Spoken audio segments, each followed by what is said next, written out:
Our home for Greater West Bloomfield news. Civic Center TV and 89.3 WBLD Orchard Lake, West Bloomfield, Kego Harbor, Sylvan Lake. 89.3 Lakes FM.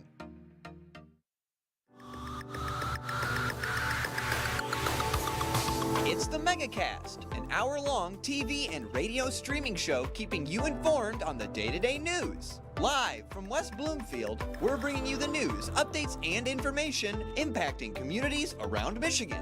Join our host, Tyler Kieft, as he talks with community members, business leaders, and professional experts about the stories that impact you. You're watching the Megacast on Civic Center TV. Like what you see? Beautiful works of art, masterworks of metal, and accomplishments of artistry will be on display near you. All kinds of artists from all walks of life come together to celebrate their skill and appreciate their work's beauty. Hot Works presents the 2023 Orchard Lake Fine Art Show. Stop by July 29th and 30th between 2 and 10 p.m. between Powers and Daly off of Orchard Lake Road.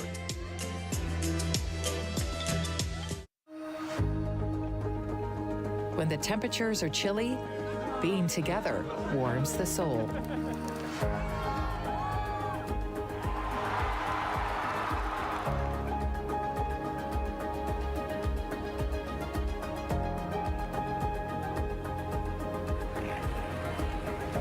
Keep the winter fun going.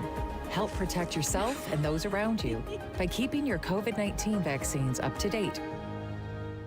1 in 4 Michigan homes has high levels of radon, a naturally occurring radioactive gas known to cause lung cancer.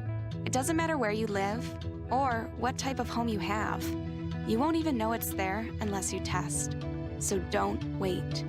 Testing is cheap and easy. And if there's a problem, it's simple to fix. Visit michigan.gov/radon to learn more. We took action. Will you? Hello, nose. My nose knows is when somebody uses the bathroom. Mom, Polly didn't flush. Ooh, I smell cookies. I smell an A+. How could my nose be running when it stays on my face? Our noses know if those sniffles are just a cold, allergies, or COVID-19. So swab it. Test it. It's good to know. Let's savor these moments, made possible by the COVID-19 vaccine.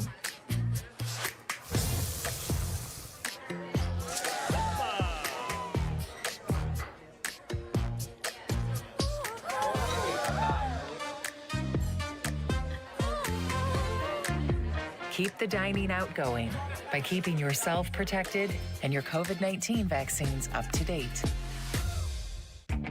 My Michigan TV is streaming everywhere. Wondering what to say to someone who's been sexually assaulted or abused? I believe you. I'm so sorry this happened. It's not your fault. Confidential and anonymous help is available at the Michigan Sexual Assault Hotline. Connect with us 24/7. Call 855-VOICES-4 or text 1-866-238-1454 for help. Learn more at michigan.gov/voices4. You're listening to your radio homes for the Megacast, 89.3 WBLD Orchard Lake and 88.1 WBFH Bloomfield Hills. Today's edition of the Megacast begins now.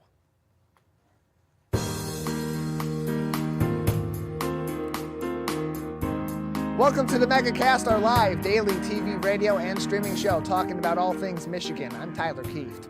Today we'll be talking to a number of people about topics of interest and importance to Michiganders just like you. Let's begin with what's making headlines on CivicCenterTV.com's local news page. Our top story comes from Beth LeBlanc at the Detroit News. This prompter is not working right well today. The computer was off, sorry. Just adjusting some technical issues on this side. There was a showdown in Lansing yesterday between lawmakers and executives from Michigan's two largest electrical utilities, that being DTE Energy and Consumers Energy, in the wake of hundreds of thousands of Michiganders losing power for an extended period of time from back-to-back massive winter weather events. The House Energy, Communication, and Technology Committee heard testimony from DTE's Chief Operating Officer as well as two of Consumers Energy's vice presidents about the power outages, their causes, the response, and future implications of the storm in the company's planning and repair docket. Among the lawmakers' questions, disparities in outcomes for low-income communities, massive profits for both companies reported in 2022, the insulting $25 and $35 credits given to customers whose power was out for 4 days or beyond consecutively in either or both storms, and plans to hike rates in the future. Said committee chairperson Helena Scott, a Democrat from Detroit, quote, "We cannot and will not accept this as the new normal. It's unconscionable that people have been going so long without power, without food, losing medicine. I think if anything we got from this hearing, change needs to come, and we're going to start doing this in the legislature," end closed quote. DTE Energy President and Chief Operating Officer Trevor Lauer apologized for the inadequate reliability during the storms and said that the utility plans to ramp up its spending efforts and repair existing systems to better meet more frequent major weather events like we saw over the past several weeks, saying, quote, "I think if anything we got from this hearing, change needs," that's not what he had said in that. That is a repeat of a previous quote. You can find the quote from Lauer in this article. Again, some issues with the prompter. We'll move on. Meanwhile, Consumers Energy Vice President Tanya Berry had a similar sentiment, stating, quote, "Our investments in reliability show that we are headed in the right direction. However, because of the vast scale of our system, it will take dollars and it will take time," and closed quote. Very similar to what was said by Lauer, basically that it's going to take a long time and a lot of investment financially in order for DTE Energy and Consumers Energy both alike to improve these systems and enact some of the changes that are very much being called for from the public and also from lawmakers. In addition to defending their inadequate service, the utilities went to bat to defend their massive profits in 2022 and efforts to give out significant dividends to its investors, in this case particularly DTE, that would be in their 100th consecutive year of doing so. Lauer said the public should not be concerned about their efforts to invest in updating systems after reports of operational and labor cuts last year, saying the company does not aim for, quote, "excessive dividends," and closed quote, but rather to try to, quote, "run in the middle of the pack," end quote. Additionally, Lauer made claims that DTE has had neither the money nor the time to invest more aggressively in existing systems and upgrades, something that lawmakers, of course, did not take too kindly to. Noted Marquette's Democratic Representative Jen Hill, DTE estimated recent storm damage to be a bit over $5 million and struggling to pay for necessary repairs and preventative tactics. If that's your excuse, tell that to your $1.1 billion profit margin in 2022. Look, it's been a disastrous response to a disastrous set of storms. In this case, these utilities need to answer the question: are you reliable and are you sympathetic to your customers who have been out of power and have maybe lost medicine, lost wages from not being able to work from their home, or are you a profit-hungry, investment-driven business? You can't claim to be one and then be both, and then be the other. You can't claim that you're not the other when your actions are saying that you are very much focused on your investors making as much of a profit as they possibly can off of those dividends. You cut operational costs, you cut labor, you cut down on investments in timely labor replacement in order to help extend those profit margins to a point where you could pay significant dividends to your investors for the 100th consecutive year. That's something you can claim as, yes, that's an effort that we made in order to fulfill our obligation to our investors. But don't go trying to spin that into, well, we only gave them some middle-of-the-road dividends. We didn't make it so that they made massive profits. They made 95 cents per share, and shares of DTE Energy are well over $100 last week. And so those that have invested in DTE Energy made 95 cents on each one of their shares. So if these shareholders that are majority shareholders in DTE Energy or have significant shares in this company, they may have made millions upon millions of dollars again this year. Meanwhile, customers that lost power for 4 days, they lost all the food in their fridge. Some of them lost medicine that they may have to refrigerate. Some may have lost wages because they couldn't work from home and had to take unpaid time off, or, God forbid, take some time off that they needed for other things like doctor's appointments or things involving their kids.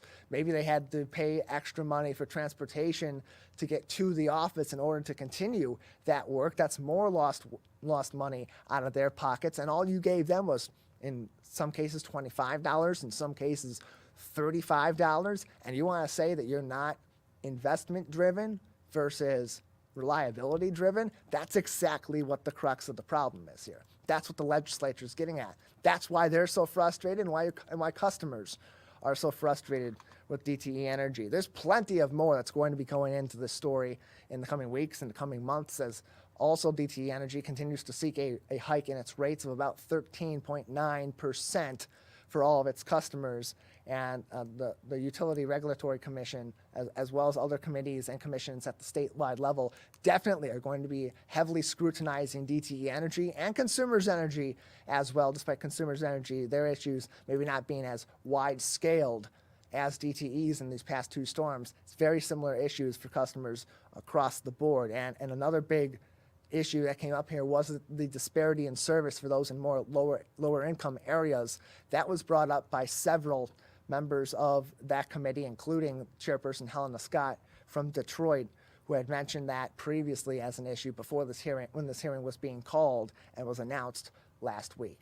We have more headlines coming up on our and on our website, civiccentertv.com, on our local news page. But we're going to move on from now, and we'll come back around to do more reporting on local news all across the local area, not on the DTE front, but across the board in some other areas as well. In the meantime, we'll take a break, and on the other side, it is March Madness season, the basketball tournament beginning today with the first games just after 12 noon. That also means a lot of people are going to be spending a lot of time focused on basketball and focused on sports betting here in Michigan. But how is betting potentially having an impact on your relationships? Carrie Krawiec from the Birmingham Maple Clinic joins us to talk about that and other mental health issues coming up next on the Megacast. In the face of COVID-19, staying healthy is important. And now the same is true in the face of flu. Influenza has the power to infect millions.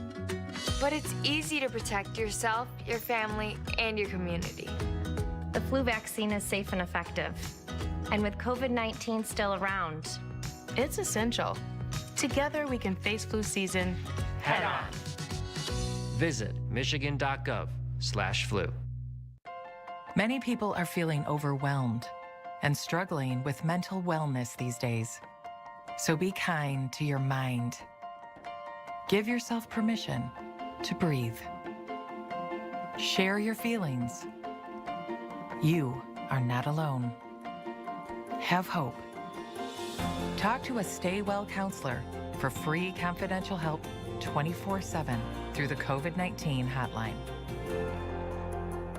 Ronnie started doing prescription pills at the age of 15, and by 19, he died. If your child is struggling with drug use, try not to be too proud to reach out for help. Don't be worried about what the neighbor will think or your family. Just get your child the help they need. Sometimes it's the hard road to take, but the hard road is nothing compared to living with the fact that your child is no longer with you. There's hope and help at drugfree.org. Watch Civic Center TV with our brand new live captions. To turn on live captions, go to civiccentertv.com and click Watch Live. In your web browser, click on the Options tab in the top right and find the Accessibilities tab. Then just switch on live captions to heighten your enjoyment of our local programming. Thank you so much for watching Civic Center TV.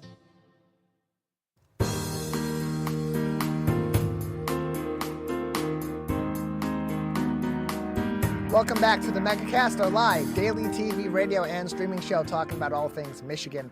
I'm Tyler Kieft. You can stay up to date with us and learn more information on our website, civiccentertv.com/Megacast. Keep up to date with all of our shows. Find us on demand and learn more about each one of our partnering stations all across Oakland County and throughout the state of Michigan. civiccentertv.com/Megacast, the place to go for that today. Joining us now on the Megacast, as she does each and every week, to discuss topics on the mental health front is Carrie Krawiec, a therapist at the Birmingham Maple Clinic. Carrie, thanks for being with us today. Good morning. Thank you for having me. Yeah, glad to have you on, as today a great tradition here in the U.S. begins once again as the NCAA men's basketball tournament goes underway, or March Madness as it's also known. And now in the state of Michigan, over the last several years, sports betting has also become legalized in the state, and has become something that many people are passionately participating in. But like with any other hobby or with any other area of interest, sometimes that passion can cause some issues in your relationships and in other areas of your life. So in terms of sports betting, we know that more than 17% of American adults, or 45 million people, plan to wager in this year's tournament. Carrie, how might sports betting get in the way of relationships? What are some of the common ways that these sort of hobbies can obstruct relationships with your significant other, with your family, and so on?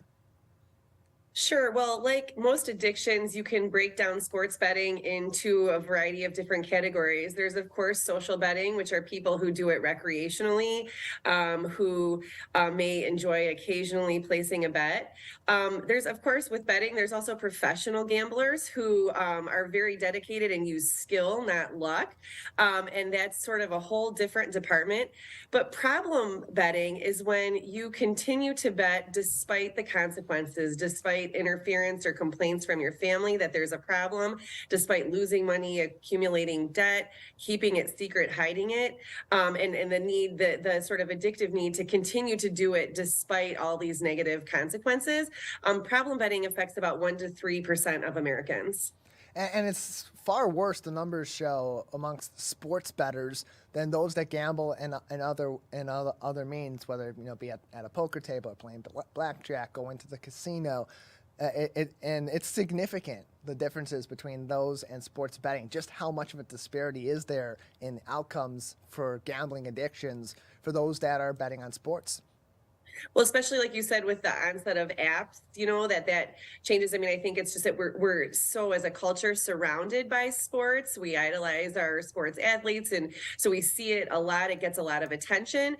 So perhaps that's the reason why more people are drawn to it. People are connected to their teams, and perhaps maybe in some ways it's more socially acceptable to say, for example, bet on sports than if you're betting on maybe other, other things. Then people might really call it a problem. And with sports, you can get away with calling it recreational, but the problem is often problem gamblers think that they're doing it just socially or recreationally when really it is a problem. We're joined by Carrie Krawiec on today's edition of the Megacast, a therapist at the Birmingham Maple Clinic.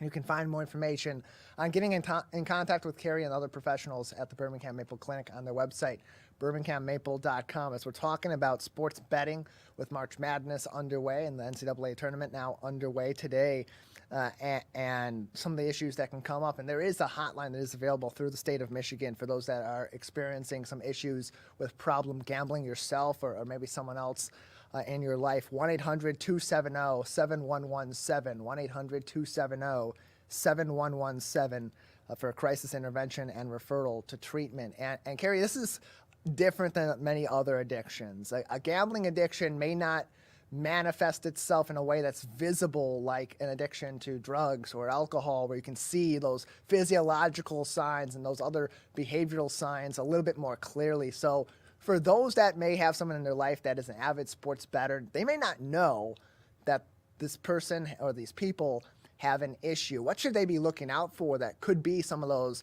warning signs and set off those alarm bells? Sure. It occurs more in men than women. It occurs more in younger men, college age and the years just after college. So those would be two signs of certain personality traits. People that are kind of restless, are, get sort of joy out of risk taking, are easily bored. Maybe those would be some signs. There are some other signs, though, even following losses, certainly despondency, depression, anxiety. There's some connection to even physical complaints like, stomach aches or digestive issues. Any kind of, there can be anxiety and depression, sleeplessness, hopelessness, anger, Those would be some signs. Certainly in relationships, like you said, it can manifest. Maybe there's a time when the sports gambling isn't a problem and it is acceptable as a recreation, or maybe it's even a little bit fun to, think that you're winning money. But it can lead to other behaviors, what I call financial infidelity, but that's the secret spending of money or losing of money in this case, which can affect a household. You can liquidate accounts, your future could be jeopardized. So it's a pretty traumatic thing to happen in relationships when the person who maybe doesn't know finds out. And that person can then have some associated symptoms like trauma, depression, anxiety, and certainly the feeling of betrayal in the relationship. And so as you're addressing this issue with this person, what steps should you be taking? Because they're already under a massive amount of anxiety when their gambling becomes problem gambling, when it becomes something that is a stress point in their life. And you want to be sensitive as you're approaching this person to let them know you're noticing these issues and you think they may have a problem. So how do you suggest someone approaches that? Sure. Certainly, as far as treatments go, individual therapy, group therapy, psychiatric medications have been shown to improve and help reduce that sort of anxiety that leads to that impulse control issue where you feel almost like you want to do something and you can't stop or help yourself.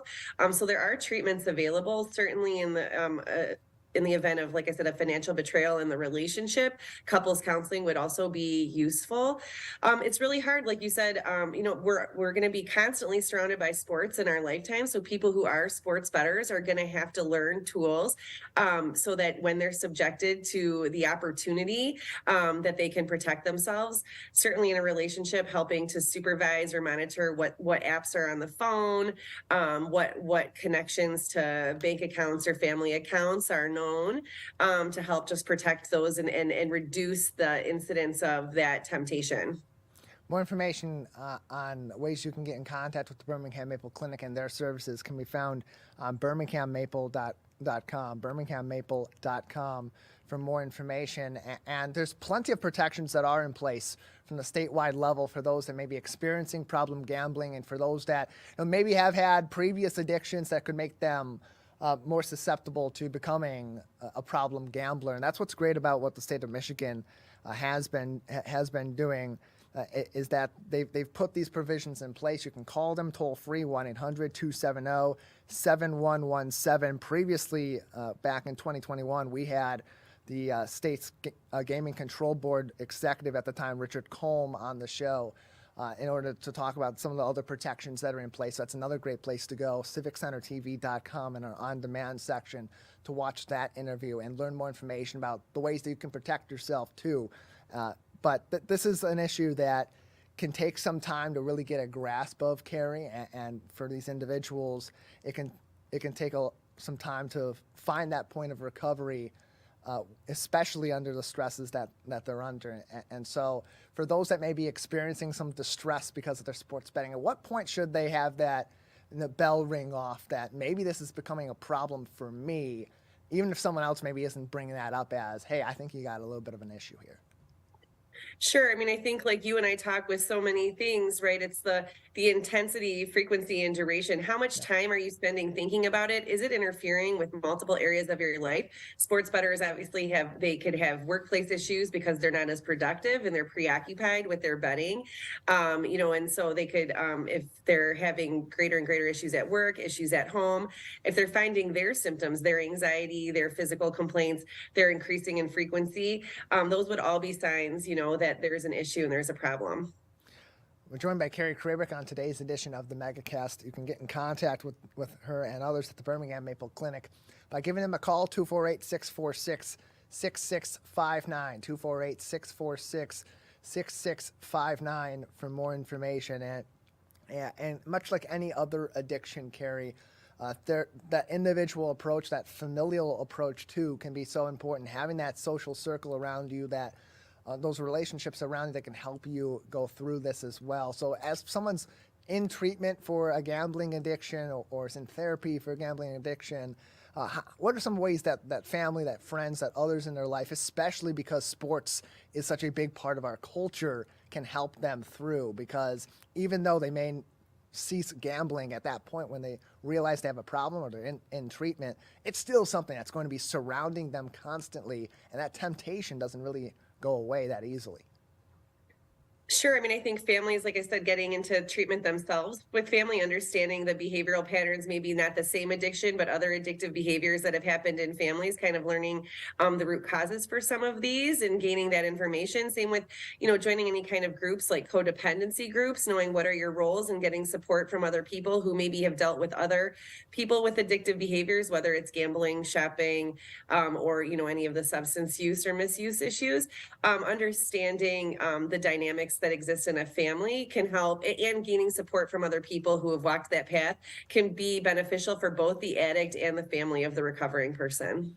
If you have a gambling problem and you want help there, or you think someone in your life may need help with their gambling issue, you can call the Michigan Problem Gambling Helpline at 1-800-270-7117, 1-800-270-7117. Another great place to go for resources is michigan.gov/MDHHS. They have more resources on how to help problem gamblers and different treatments that are available through the state, and other resources that they can get you in contact with. And again, that toll-free number, 1-800-270-7117. And Carrie, beyond the sports betting issue, this is the time of the year where a lot of people are really engaged in the basketball games, and sometimes passions can erupt, whether you're betting on the games or watching for fun or following along with your brackets and ultimately being frustrated at how terrible you end up being at picking those games. So for those that are enjoying and partaking in the madness of this tournament, what suggestions do you have for them to always keep it in their mind that this is just a game, these are just basketball games, and you're ultimately watching them for fun with yourself, with your family, with your friends, and so on? Sure. I think, again, like kind of personality, and even the personalities that are drawn more towards gambling, if you have that kind of competitive spirit, thinking about even the messages you're saying to yourself about winning and losing and why you're joining. We've talked before about kind of using that 5-to-1 ratio. If you're having a negative thought, feeling, or behavior, try to offset it with some 5 other reasonable alternatives, right? So like you said, reminding yourself, like, this isn't my source of income, or this isn't my identity, or, there'll be another bracket next year, kind of reminding yourself those thoughts that are kind of soothing. Certainly having boundaries. I mean, one hard thing about March Madness is that it goes on in, multiple days, multiple hours of the day, but giving yourself some boundaries, taking some time and space away from it, turning the TV off, disabling any kind of app with push notifications so that you're not getting those constant alerts. Give yourself some time and space. If you're really struggling to enjoy it, do something else that you enjoy, or do something else that's just kind of neutral or calming, like take a walk, exercise, talk with a friend. Again, like always, like we said, like this intensity, frequency, and duration. If people are saying, hey, like your temper about this is out of control, or this really exceeds what it should, then, maybe investigating why is it so hard to sort of, cope and calm yourself with something that seems like just a game. I mean, I think that being said, is that like also having compassion and grace for people, that people do feel really passionate and connected. I mean, I think even like what we just experienced with state, I mean, Michigan State feels like a part of people's family if you have a connection there. And so feeling excited and joyful when things are going well for state, and feeling devastated when things are going poorly would be a normal feeling and a normal experience. So I wouldn't necessarily shame somebody for having feelings about it, but just making sure those feelings are in check. And I think also really being able to restore normalcy is really a sign of emotional strength and high emotional IQ. So yes, you can get yourself really passionate, but can you also get yourself back down to a calm state? The quicker you can do that is sort of the greater emotional fitness you have.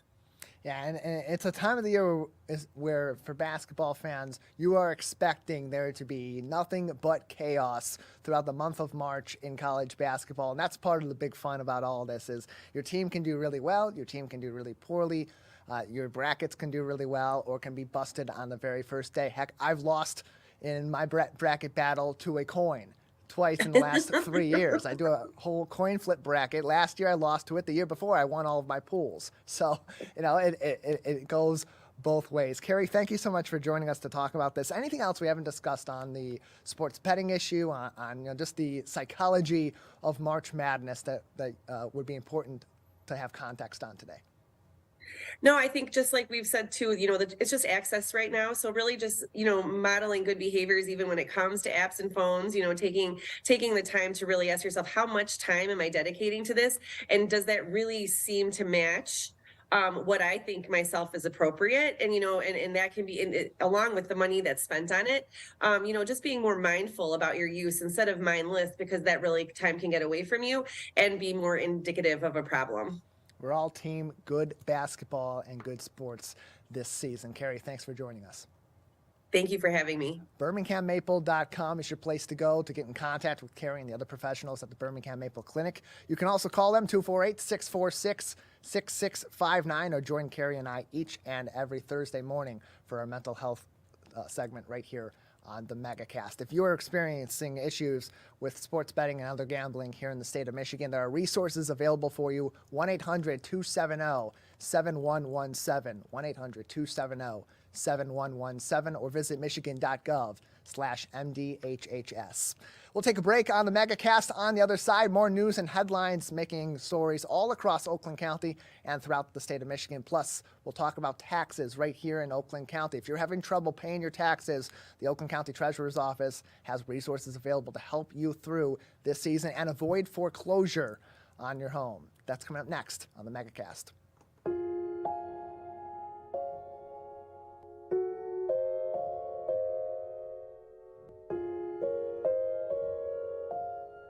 When you have a gambling problem, you have a money problem. Don't let your gambling cause you financial hardship. If you or someone you love is struggling with gambling, we can help. Get free confidential counseling and win your life back. Learn more at michigan.gov/problemgambling.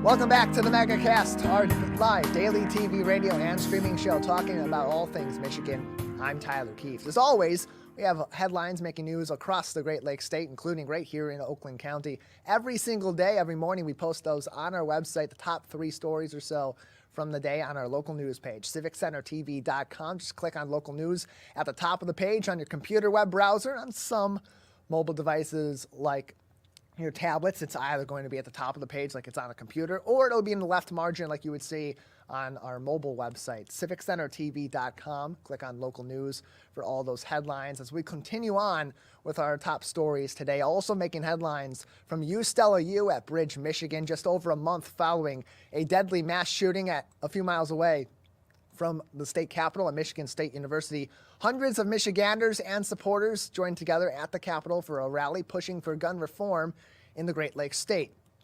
Among the guests were former U.S. Representative Gabby Giffords of Arizona, a victim of gun violence herself in the past.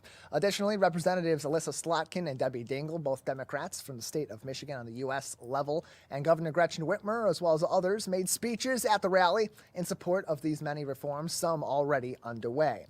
Per this article's reference, quote, guns are the leading weapon used in both suicides and homicides in the state of Michigan.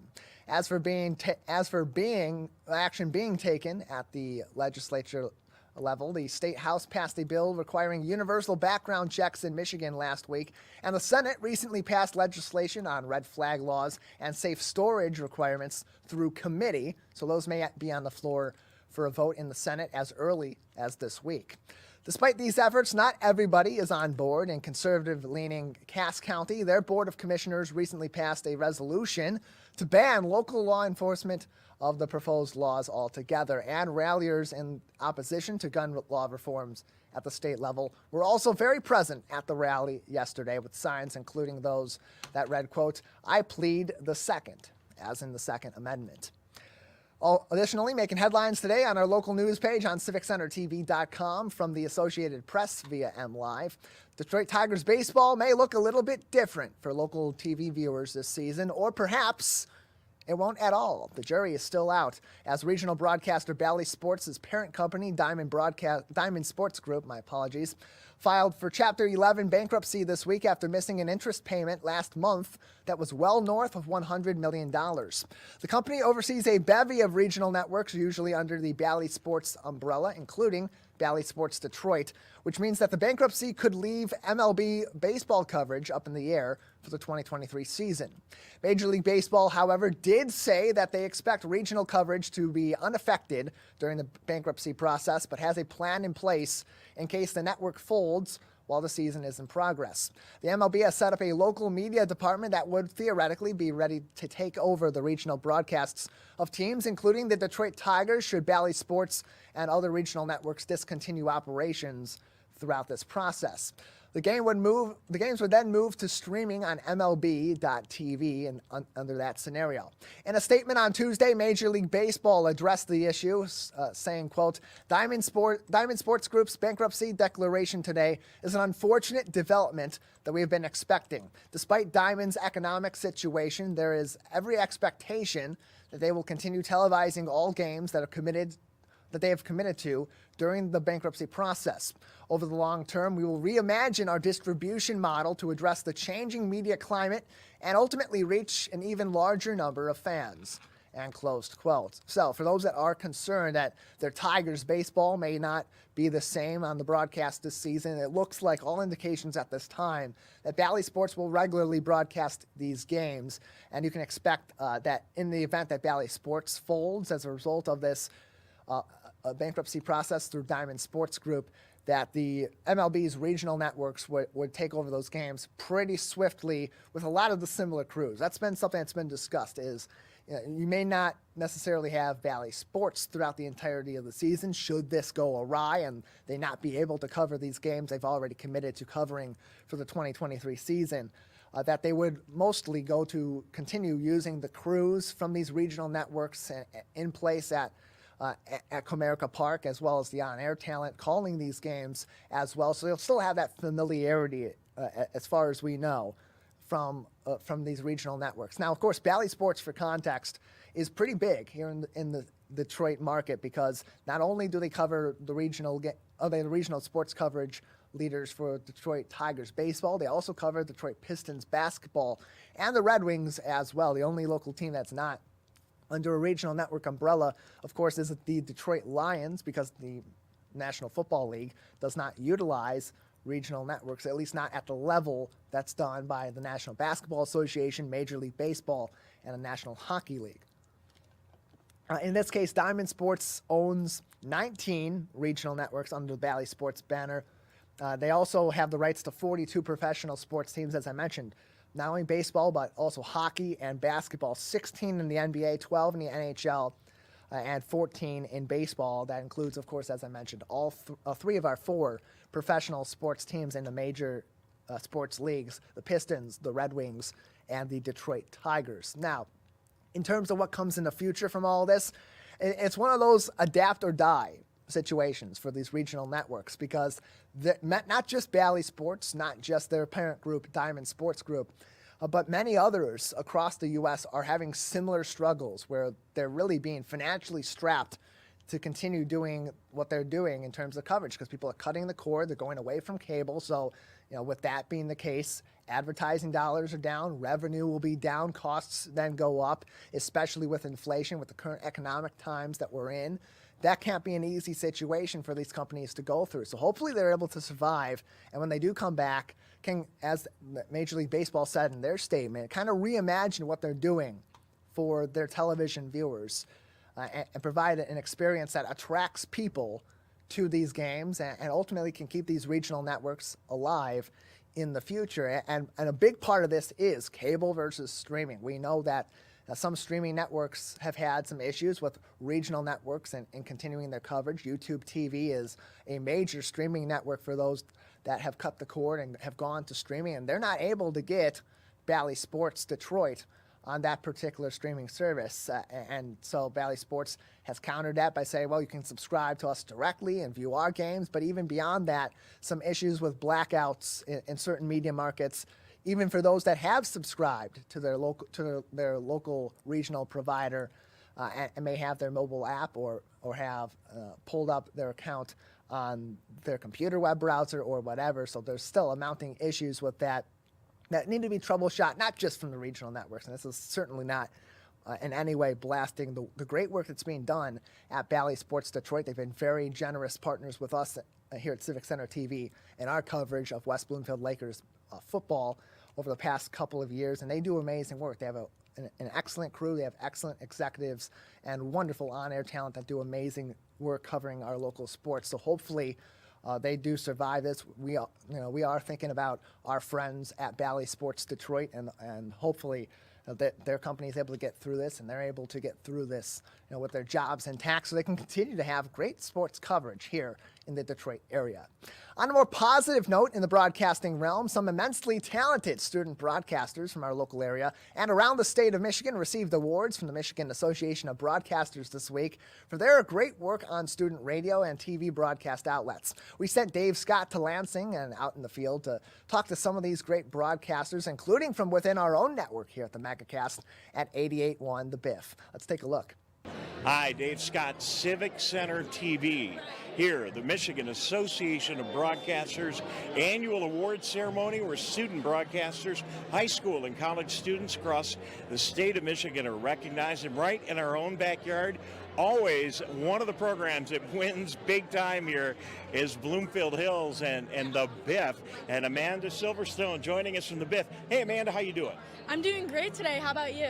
Good. Well, as we record this, the awards haven't been presented. We'll know when we get on TV, but you've got to be thrilled to be here. Talk about it. Yeah, I'm really excited to be here. This is honestly a once-in-a-lifetime opportunity. So just being in the presence of all these amazing broadcasters and all the opportunities that they provide for us here is insane, and I'm just so grateful to be here today. So Amanda, what do you do at the Biff? So I'm one of 2 student general managers at WBFH 88.1 FM The Biff. And so mainly I'm kind of one of the head people in charge over there.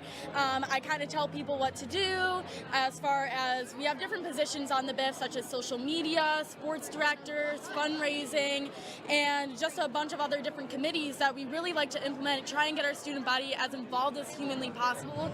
So kind of overseeing all that is really my job. One of the things that I like most about your radio station is that it's kind of like a variety programming, block programming we used to call it. So you've got sports, you've got music shows, you've got talk shows.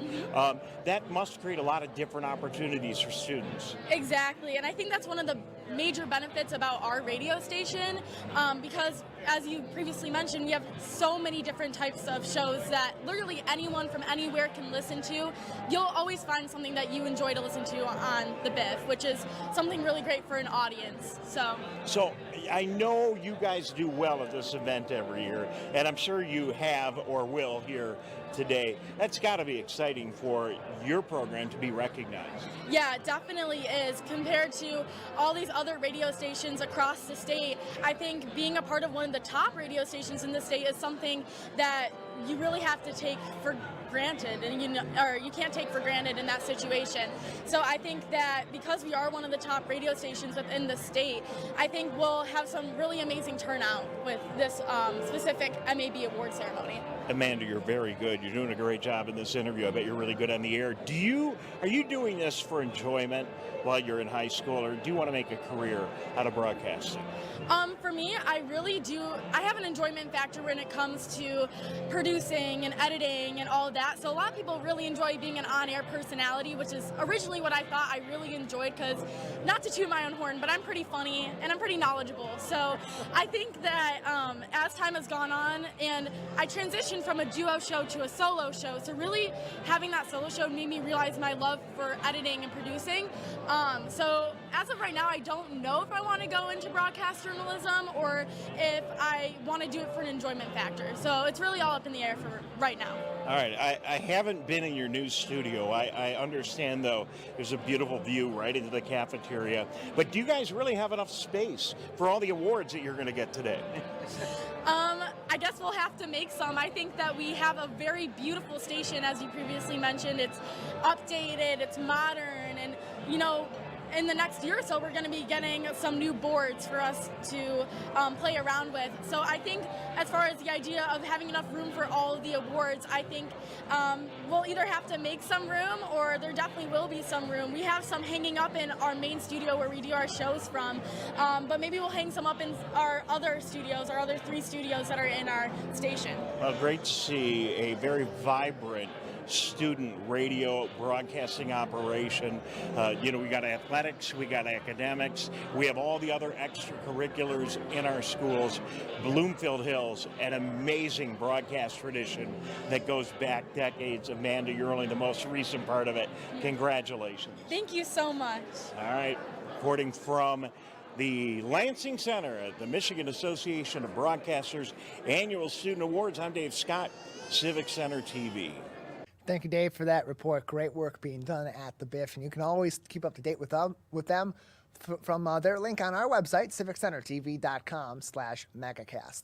Well, earlier this week, we had a discussion with the Oakland County Treasurers. It's that time of the year to get your property taxes in to your local municipality. But for some, that may be a struggle, or has been a struggle in the recent years. But before you end up in a situation where you may be facing home foreclosure, go to the Oakland County Treasurer's Office and get some help. They have programs in place in order to help you pay off those back taxes and avoid losing your home. Let's take a look at our recent discussion on this issue and more with Oakland County Treasurer Robert Wittenberg.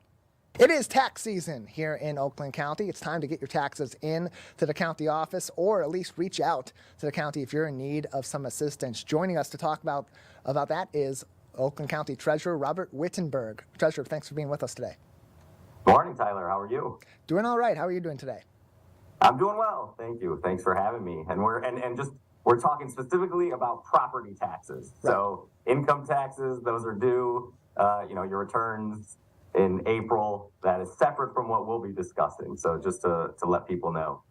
And so at the county-wide level, much like at the municipal level, you're collecting property taxes, and that goes towards all the different programs through Oakland County that support our local area, support our local communities too. And so how is that coordinated overall with the municipalities and from the county down to individual households? So in our office, we're in charge of collecting delinquent taxes. So ultimately, you pay your local taxes to like West Bloomfield or whatever community you live in. You pay your current year taxes. If they come over delinquent, so in essence, you don't make them in on time, usually by the end of February. If you don't make those payments on time, then in essence, we become the collections agent for those taxes. So we cash flow the local community, we make them whole, and then we're in charge of collecting those taxes. So we make sure we have our delinquent tax revolving fund, our DTRF fund, that is able to fund all the local communities. There's 63 cities, villages, and townships, and we got to make sure that they have the resources necessary to continue providing services. So we're like a backstop, and then based on state statute, we are then required to collect those delinquent taxes. And so that's why this month, March 31st, is the tax deadline. So for those people that owe 2020 or prior year taxes, March 31st is the deadline for them to pay, or for them to reach out to our office to prevent foreclosure. So that's why we're doing kind of a robust outreach to the community to tell people that we are here to help and that we want to help them to prevent foreclosure, because foreclosure, impacts the entire community, not just the people that could possibly be foreclosed, but their neighbors and the community. And so we're doing a lot of work to just remind people, please call us. We are here to help. The number one thing that if you forget everything we talk about today, number one is that we are here to help in the treasurer's office. And just how common of an issue is this in Oakland County? Because when people think about Oakland County, they're not often thinking about people having a whole lot of struggle, generally speaking, with paying their taxes and paying their other bills. But like in many other communities, these are issues that can span from people of all walks of life.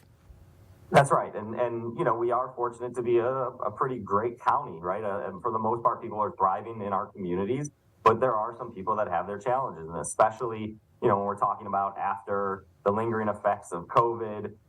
And so one of the things we've been talking about that we're really trying to remind people of or make people aware of is there are programs that the state administers. So it's federal funding that came from, COVID relief dollars. that the state is running. So MISHDA, the Housing and Development Authority, has two programs that I want to make sure people are aware of. One of them is called MIHAF. It's M-I for Michigan, H-A-F. So the Michigan Homeowners Assistance Fund. And the state will offer a grant. So it's a grant to pay back delinquent taxes, mortgage, condo fees, utility bills, up to $25,000 per household. And they'll do for 2019 moving forward. So 2019, 2020, 2021, and even 2022 tax years, utilities. And so this is a program that we're really trying to make sure people are aware of. There's also a program called My Hope, which is to help people, so MIHOPE, and people can look that up as well. And that's for upgrades to your heating and cooling, roof repairs, windows, those kind of things. And so those are programs that we've really been trying to make sure people are aware of. And then if they do owe those taxes to us, then we want to work with them. We want to get them on a repayment agreement to get them caught up, to save them on those fees and interest rate that the state mandates. But so there are a lot of people that are impacted in our community. Overall, I would say about 96% of people never interact with our office. Again, they only come over to us if they are delinquent. So it's about 4% we work with. And then it's an even smaller percentage when we're talking about the foreclosure, because it's a 3-year process. So if you miss your taxes the first year, you're late, then it comes over to us. And then there's another couple years that we're sending letters, we're reaching out, we're trying to work with you to prevent foreclosure. So foreclosure is like the last case scenario. And again, it's almost it's about a 3-year process. So the amount of people that are subject to foreclosure, that percentage is really, really small here in Oakland County. oakgov.com/treasurer is the website to go for more information on delinquent taxes, as well as property tax information for Oakland County. And you can even pay your property taxes now throughout the month of March and beyond on their website. Again, oakgov.com/treasurer. You can request a statement as well by phone call, 248-858-0611, 248-858-0611. Joining us on the Megacast is Oakland County Treasurer Robert Wittenberg as we talk about tax season and collecting these back property taxes here in Oakland County. And for a lot of people that are in these sort of situations, it's a tough spot for them to be in, and it's a tough, I would imagine it's very tough to swallow your pride and go to the county and say, hey, I'm having trouble paying these taxes. There's a reason why I haven't paid my taxes in a couple of years, or God forbid in a few years, and I'm coming close to facing foreclosure because, and I would imagine too, in a lot of these cases, they're worried I'm going to get in trouble. They're going to report me to the IRS. I'm going to have so many different issues, and it just compounds that anxiety. So how does your office work with these individuals, with these families, with these households to ease some of those pressures they may be feeling and take them through these different steps that they have in place to protect them and ultimately to protect these municipalities also who are owed those taxes? And that's a great point, right? That there are people that are they're prideful or they're scared, but we always tell people we are here to help, right? We will work with you with compassion. If you're, we don't know you need help unless you tell us you need help, unless you reach out to us. And so we are, we send letters, we have personal service, so someone that visits the property, like we're doing all the outreach that we can to try to get in touch with people. But again, we don't know they need help unless they reach out to us. So if they call us, we actually have what are called our taxpayer assistance meetings.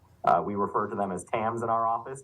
They are one-on-one confidential meetings that we have, and now you can do them obviously over the phone or Zoom if need be, but they're confidential, and then we treat each person like an individual. As an individual person, we want to know about their unique situation, and then we want to talk to them about what their options are. What kind of grants are available to them.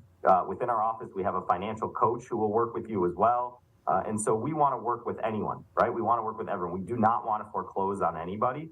And so we are really great we have a team here that does these. And as you can imagine, right, this is our busiest time of the year in March. And that's why we're out here really pushing people to reach out to our office. But we are here to help. That's the number one thing. We are not going to judge you. We have seen all different kinds of situations, and we know there's people that have challenges. So we want to work with you. I think that's the bottom line, is we want to work with you. We're here to help you, but we don't know you need that help unless you reach out to us. And this can be the difference between you staying in your home or having your home foreclosed on and having more of those compounding problems while still owing the county for these back property taxes as well. And so these are really important programs that you can access through Oakland County, oakgov.com/treasurer for more information. And you took us through some of that process of that initial meeting, that TAM meeting, as you said, with these individuals to go through what their situation may be and get their questions answered. And in general, when you're talking about these programs that are in place and these supports that are in place for Oakland County, about how long does it take for these individuals to go through one of these programs and ultimately get back to even with their municipality and with the county on collection? So the TAM I'm talking about is specifically within our office. We have a team here that will have these one-on-one conversations, and we want to try to get people on a repayment agreement to get them caught up, right? Like I was saying earlier, there's interest, there's fees, there are things that are mandated by the state that we have no control over. So the sooner you get paid off, the more it saves you in the long run. So we try to, work with them on getting them into a payment agreement. And then also those programs I was talking about, specifically that MyHAP program, the Michigan Homeowners Assistance Fund, that we've seen actually over 400 residents here in Oakland County with, last I checked, it was over $3.5 million that the state has paid towards delinquent taxes for Oakland County residents. So that program, they've kind of expedited the process a little bit. It took some months when it first got started last year. This year, people are applying and they're getting approved within about 3 to 4 weeks, which is a pretty efficient program. So people have to show that they had some kind of COVID impact. They're pretty lenient on that, though. So if you can show any kind of loss of income, increased expenses, health-related issues because of COVID, then you can qualify. There's also income tests as well, but we want to make sure that people apply just to see if they are qualified. And like I said, we've had over 400 and something Oakland County residents who have been approved for this program, and it's a lot of money, and it's been saving a lot of people. You can find more information and book your own taxpayer assistance meeting if you're in need of some of these services at oakgov.com/treasurer, oakgov.com/treasurer. You can call them as well, 248-858-0611. Again, the phone number 248-858-0611, or send them an email, treasurer@oakgov.com. These are open to anybody here in Oakland County that may be owing property taxes from dating as far back as 2020, as you reach that 3-year limit where you become up for potentially foreclosure. So if you're in that situation right now, you've got until March 31st, and you can reach out, and Oakland County wants to hear from you. And Robert, we have a few more minutes with you before we'll need to go. Robert Wittenberg is the Oakland County Treasurer with us on the Megacast today to talk about this issue. Anything else that we should know about this process, or what people should be considering as they're going into this process to make it as easy to communicate with Oakland County about what they need and about the situation that they're in, so they can resolve this with your office? Absolutely, and again, that's why we're really getting out here. It's a full court press, letting people know that we're here to help. So we're doing newspaper ads, we'll be on TV, making the rounds to let people know that we are here to help. Again, it boils down to us. If we don't know you need help, then we can't help you. So we are doing our best to reach out to you. We just need you to reciprocate. Call us. Again, we are compassionate within our office. We want to work with you. Call us, email us, come to our office here in Pontiac. Just please, we want to work with you. So it's an easy process to at least make that initial call. We'll work with you one-on-one. We'll try to address your unique situation, but we're here to help. Well, Robert, we appreciate you joining us earlier on in the week. Appreciate having him on. And of course, you can watch that full interview on our website, civiccentertv.com/megacast. Big thank you to everyone that joined us today, and thank you for joining us as well as a big thank you to our crew, Calvin Brown and Jared Clark at Master Control at My Michigan TV and Civic Center TV today. That's it for today's edition of the Megacast. Until next time, take care of each other, and we'll see you very soon.